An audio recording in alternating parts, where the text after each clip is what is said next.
और मैं बलजीत परमार हाज़िर हूँ एक नई कहानी, एक नया किस्सा लेके। आज कल का एपिसोड सुनने के बाद आप में से बहुत से लोगों ने एक सवाल किया, आप कमेंट सेक्शन में जाके देख सकते हो सब लोग, कि दाऊद के अपने साथियों के साथ रिश्ते कैसे थे? उनकी फैमिलीज़ के साथ दाऊद के क्या रिश्ते थे? वो अपने गैंग को इतना लंबा समय अपने साथ जोड़ के कैसे रख सका? कैसे उसकी दुश्मनियाँ पड़ी, कैसे उसकी दोस्तियाँ हुई। ये बहुत मुश्किल काम होता है किसी की पर्सनल लाइफ और उसके दोस्तों की बात करना, लेकिन दाऊद के केस में ये बात की जा सकती है क्योंकि उसके जितने दोस्त थे वो कहीं ना कहीं अपने आप में जुर्म के किसी ना किसी तरीके से जुड़े रहे हैं। जो उसके दोस्त उससे अलग भी हुए, लेकिन झगड़ा नहीं हुआ, उन्होंने काम अपना अलग कर लिया, लेकिन मरने तक वो उनकी बोलचाल बंद नहीं हुई। जैसे कहते हैं कि रिश्ता टूटता है, बेशक टूटे लेकिन दुआ सलाम जारी रहनी चाहिए, मुँह मलाजा रहना चाहिए, दोस्ती नहीं भी रही तो। तो ये एक दाऊद में एक ऐसा गुण था कि वो लोगों से रिश्ते बहुत अच्छे बना लेता था। जैसे पुराने ज़माने में हम लोग स्कूल कॉलेज के दिनों में डेल कार्नेगी की किताब पढ़ते थे, how to make friends not to make enemies. इस किस्म का मुझे लगता है कि दाऊद ने कुछ गुर सीखे होंगे किसी से, किसी से भी नहीं, मुझे लगता है उसने जो सीखा है वो खालिद पहलवान से सीखा है। तो दाऊद का पहला रिश्ता जो अपनी ज़िंदगी में दाऊद बनने के पहले जो था वो खालिद पहलवान से था। खालिद पहलवान दाऊद का उस समय से सरपरस्त है जब दाऊद और इसके भाई बच्चे हुआ करते थे। उसके पहले भी अगर थोड़ी सी बात करें जो दाऊद पे असर था बचपन से, वो एक बहुत हलीम, बहुत ठंडे स्वभाव के आदमी जिनका नाम था इकबाल चाचा। इकबाल चाचा दाऊद इब्राहिम के पिता के बहुत अच्छे दोस्त थे, रिश्तेदारी कोई नहीं थी, खून का रिश्ता नहीं था, लेकिन इनके पड़ोसी थे। उनका अपना परिवार के बारे में किसी को ज़्यादा पता नहीं, लेकिन सब को जो उस समय टेमकर मोहल्ला, बोरी मोहल्ला, इस इलाके में जहाँ दाऊद का घर ऑफिस हुआ करता था, इब्राहिम का घर हुआ करता था, वहाँ के सब लोगों से इकबाल चाचा की बहुत बनती थी। और मैंने पुराने एपिसोड में आपको बताया भी है, जब दो मर्डर दाऊद के घर और ऑफिस के पास हुए, वो दोनों इंजर्ड लोगों को ज़ख्मी होने की हालत में इकबाल चाचा ही था जो उनको लेके हॉस्पिटल गया। पूरा किस्सा दोबारा दोहराने की ज़रूरत नहीं है, पिछले एपिसोड में मैं उसकी पूरी डिटेल में आपको बयान कर चुका हूँ। तो बचपन से इकबाल चाचा का इनके घर में आना जाना था, क्योंकि जो हवलदार इब्राहिम थे, उनका कोई ड्यूटी आवर्स नहीं थे, पुलिस में हेड कांस्टेबल थे, तो कोई घर आने जाने का समय नहीं था। कई बार इन्वेस्टिगेशन के लिए बाहर भी जाना पड़ता था। तो एक तरह से इन सब बच्चों को, सब भाइयों को, दाऊद, अनीस, साबिर, नूरा, इकबाल, इन सबको, मुस्तकिन वगैरह तो बहुत छोटे थे शायद, तभी बाद में शायद पैदा हुए होंगे, लेकिन इन सब भाइयों को इकबाल चाचा ने अपने हाथ से निवाले खिलाए हुए हैं। इनके मुंह में बुर्कियां डाली हुई थी, तब से वो इकबाल चाचा इनका और वो ठंडे स्वभाव का, सबसे मिला के रखना, सबसे दुख दर्द में जाना, और उनका काफ़ी असर दाऊद के ऊपर पड़ा, रिश्तों में मिठास कैसे रखनी है, और जो कभी रिश्तों में कड़त्तन आ भी जाती है तो उसको ठीक कैसे करना है। तो जैसे कहते हैं कि अगर दाल में नमक ज़्यादा पड़ जाए तो उसमें थोड़ा सा घी डाल दो तो बराबर हो जाता है। तो ये कुछ गुण दाऊद के करैक्टर में उसके जब उसने जवानी में पैर रखा तो उसने इकबाल चाचा से सीख लिए। और देखिए, इतने सालों के बाद जब दाऊद हिंदुस्तान छोड़ के दुबई जाता है और दुबई में जाके परमानेंटली सेटल हो जाता है, अपना एक वाइट हाउस बनाता है, घर रहने का उसका नाम वाइट हाउस रखा जाता है, और पूरी दाऊद की फैमिली के साथ, बीवी, बच्चे, उनके साथ अगर कोई बाहर का आदमी उस घर में रहता था तब वो इकबाल चाचा रहता था। उनको दुबई अपने साथ लेके गए बाद में, और जो फ़ोन था घर में, मुझे याद है व्हाइट हाउस में तो अभी लाइमलाइट में फ़ोन करते थे कभी, तो ज़्यादातर करके इकबाल चाचा फ़ोन उठाया करते थे और उसके बाद वो जवाब देते थे कि दाऊद घर पे है कि नहीं है, या कब आएगा, कब जाएगा, मैसेज देना, सुराहा देना। तो घर का भी दुबई जाके भी एक तरह से दाऊद के बच्चों को भी जो सरपरस्ती थी वो उसी इकबाल चाचा ने दिए। ये दाऊद का रिश्ते बना के रखने की एक एग्ज़ाम्पल है। और जब क्योंकि इकबाल चाचा कोई क्राइम की दुनिया में नहीं था, वो पारिवारिक दोस्त था इनका, फैमिली फ्रेंड था। लेकिन जो अपराध की दुनिया में जैसे-जैसे दाऊद आगे बढ़ने लगा, दुश्मनियाँ बढ़ने लगीं, पहले पठान गैंग से, फिर आपस की दुश्मनियाँ इनकी लोगों की, तो उस समय जो शख्स सबसे ज़्यादा दाऊद के काम आया, तो वो खालिद पहलवान था। खालिद पहलवान एक ज़माने में बाशु दादा के साथ था। बाशु दादा अपने ज़माने में बहुत बड़ा स्मगलर था और कहते हैं कि बाशु दादा की इतनी प्रॉपर्टी थी, लैंडेड प्रॉपर्टी, इतने घर, दुकानें, गोडाउन्स, गाड़ियाँ बड़ी-बड़ी। उस ज़माने में मर्सिडीज़ गाड़ी एक रखना बहुत मुश्किल था। बासु दादा के पास कई बड़ी गाड़ियाँ थीं और वो इतना पैसा था उस आदमी के पास, इतने घर थे।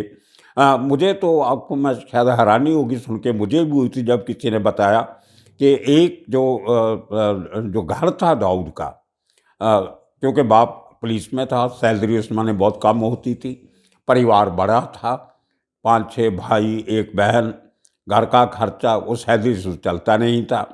तो एक इनको रहने के लिए बड़ा घर चाहिए था, तो कहीं किसी छोटे मकान में रहते थे।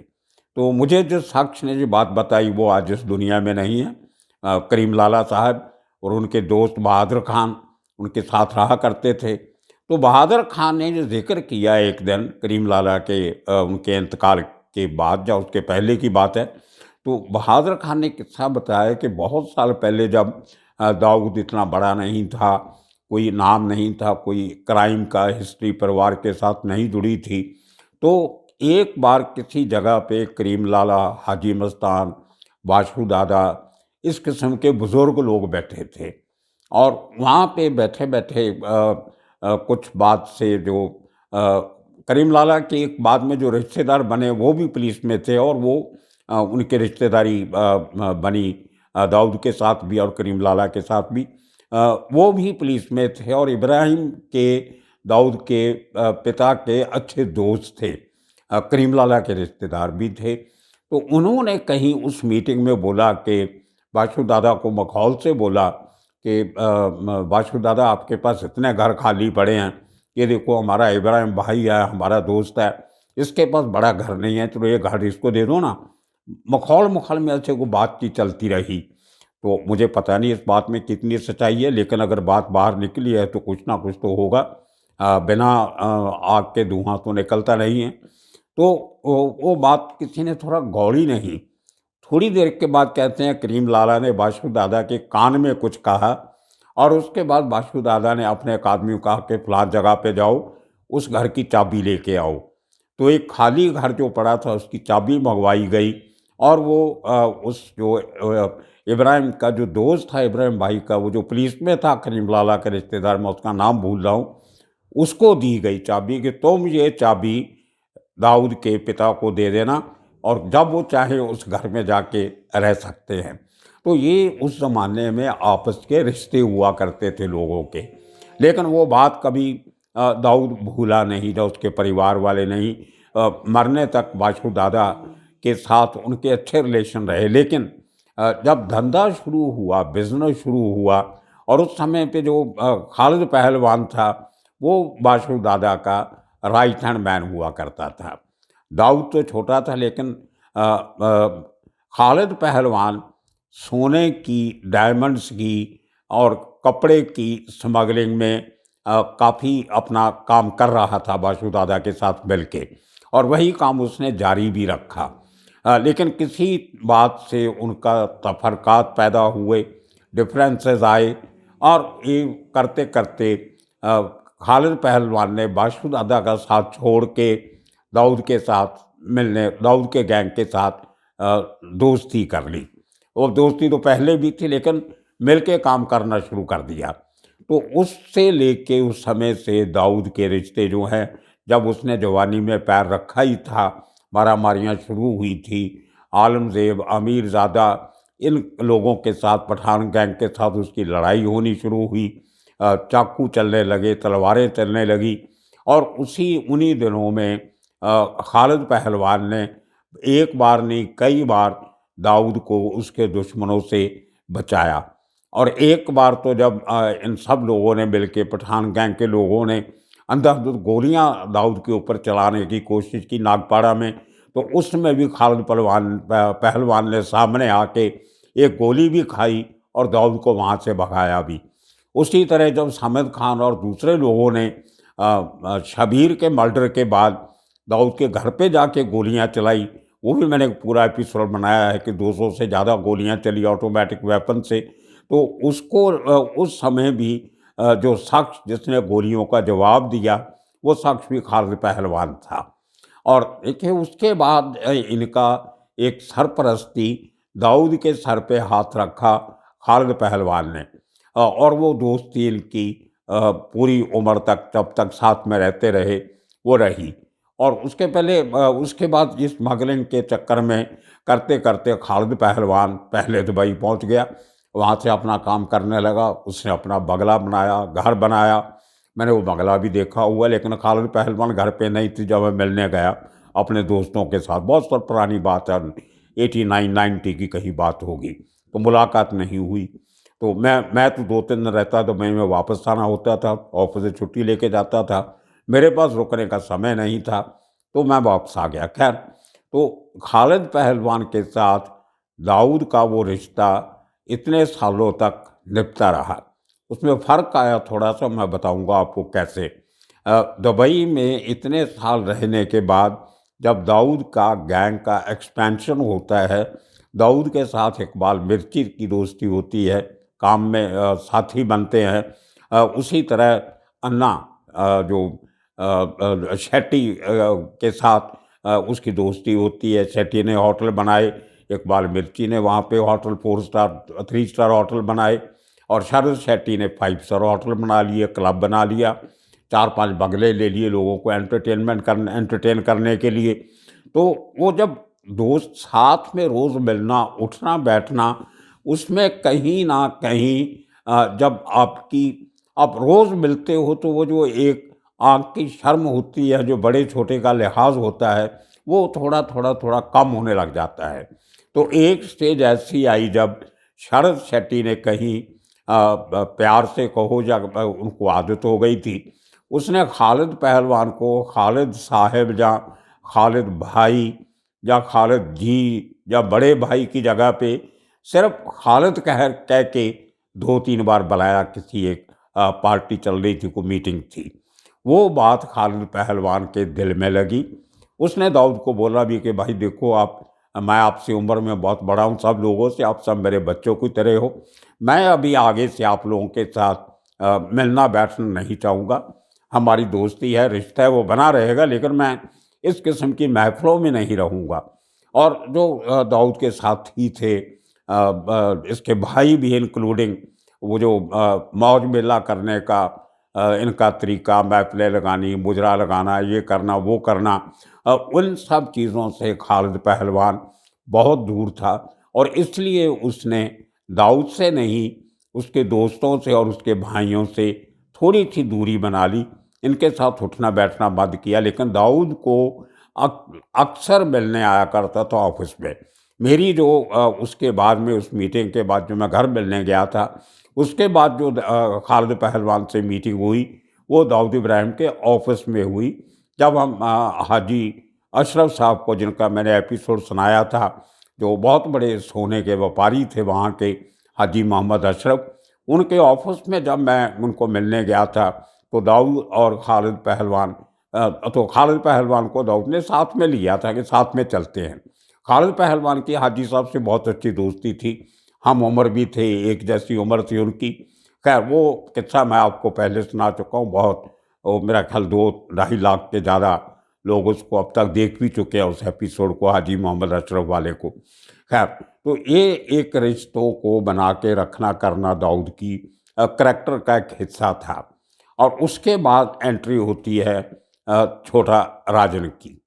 छोटा राजन के साथ उसके ग्रुप के काफ़ी सारे लोग, अशोक जोशी मर्डर के बाद 18-20 लोग दुबई में जाके अड्डा बना लेते हैं। इकबाल मिर्ची के एक होटल में पहले इनको कुछ दिन रखा जाता है। वो किस्सा है मैंने आपको सुनाया, जब मैं अस्टोरिया में रुका था होटल में, तो मेरे साथ वाले कमरों में ये सब लोग, बढ़िया मामा, दूसरे तारी, हाजी सरदार जी जिसका जिक्र मैं कई एपिसोड में कर चुका हूँ, ये सब लोग भी उसी होटल में रुके थे और 2-3 दिन रोज़ ही हमारी आपस में बातचीत होती रहती थी। वो किस्सा भी मैंने बहुत डिटेल से सुनाया हुआ है आपको।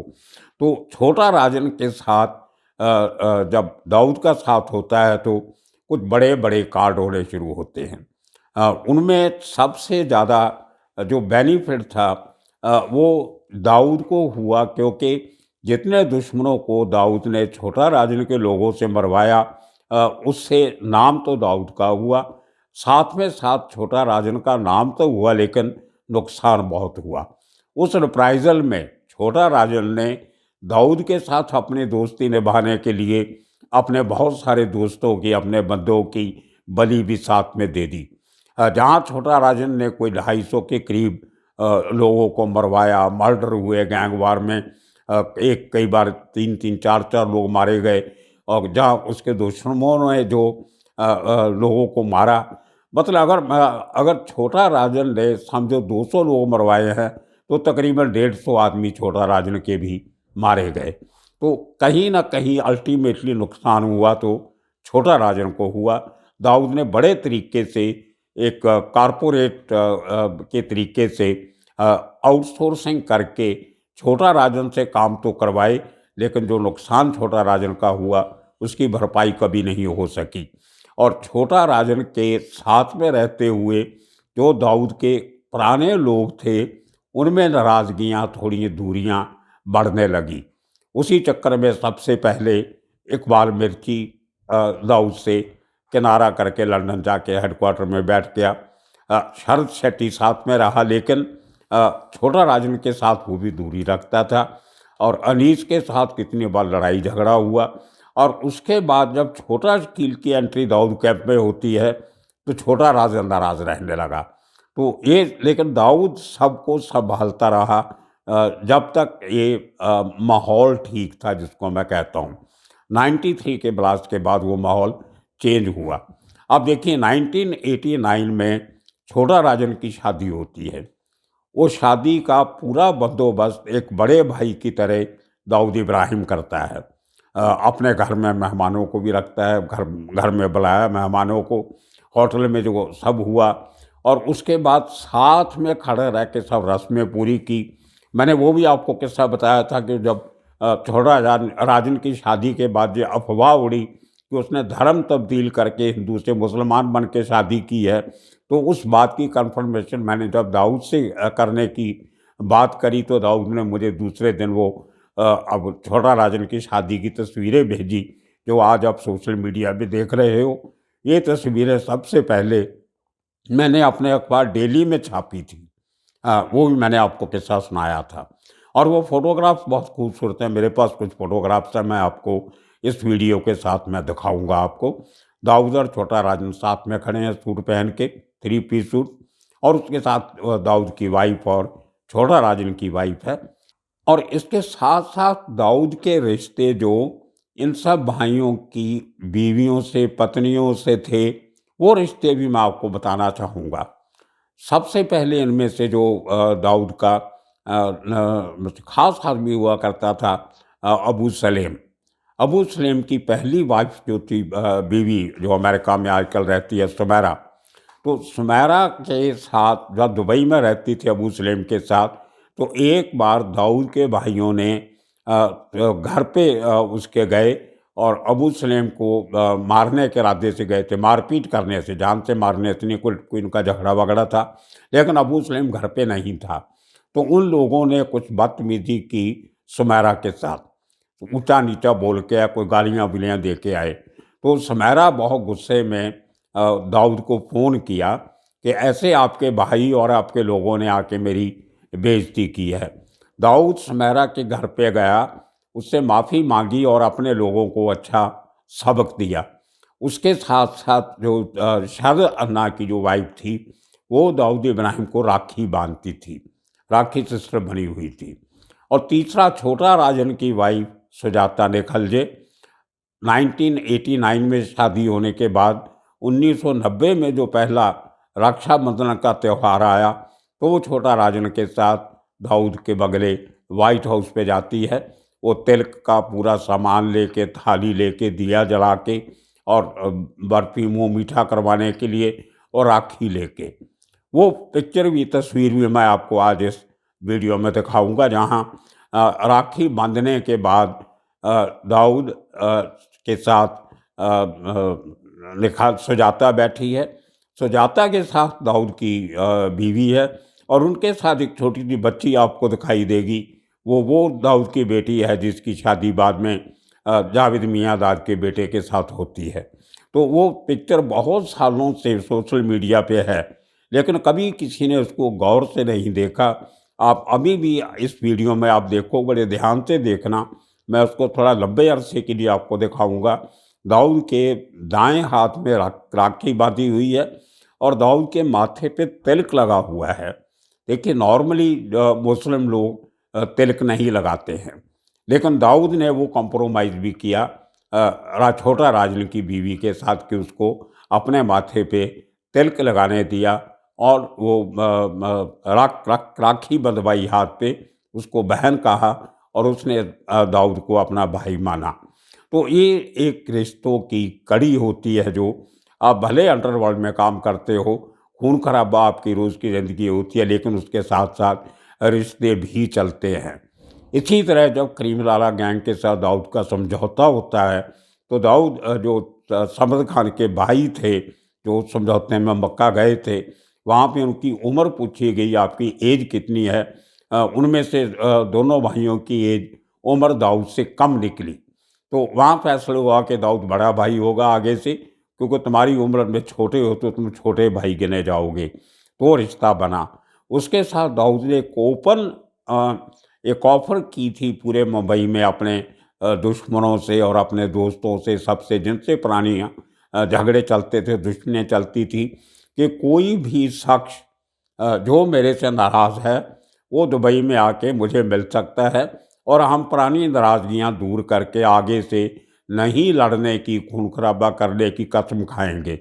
उसमें जो औरंगज़ेब का भाई थे, वो गए और बहुत से लोग गए मुंबई से और दुबई में जाके कुरान की कसम खा के उन लोगों ने दाऊद के साथ पुराने गिले शिकवे दूर करके दोस्ती बनाई। और उसके बाद वो जो नागपाड़ा एरिया के जो जितनी पुराने इनका जो दुश्मनी चलती थी, वो सब एक ही झटके में ख़त्म हो गई।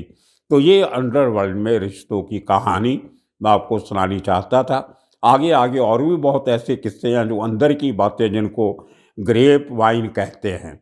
दाऊद का काम करने का तरीका और छोटा राजन का काम करने का तरीका, अमर नायक का, अरुण गवली का, वरदा राजन का, इनके सबके काम करने के तरीके, इनके रिश्ते बनाने के तरीके, पुलिस के साथ इनकी साठगांठ, पॉलिटिशियन के साथ इनकी भाईबंदी, ये सब किस्से मैं आपको आने वाले दिनों में सुनाता रहूँगा।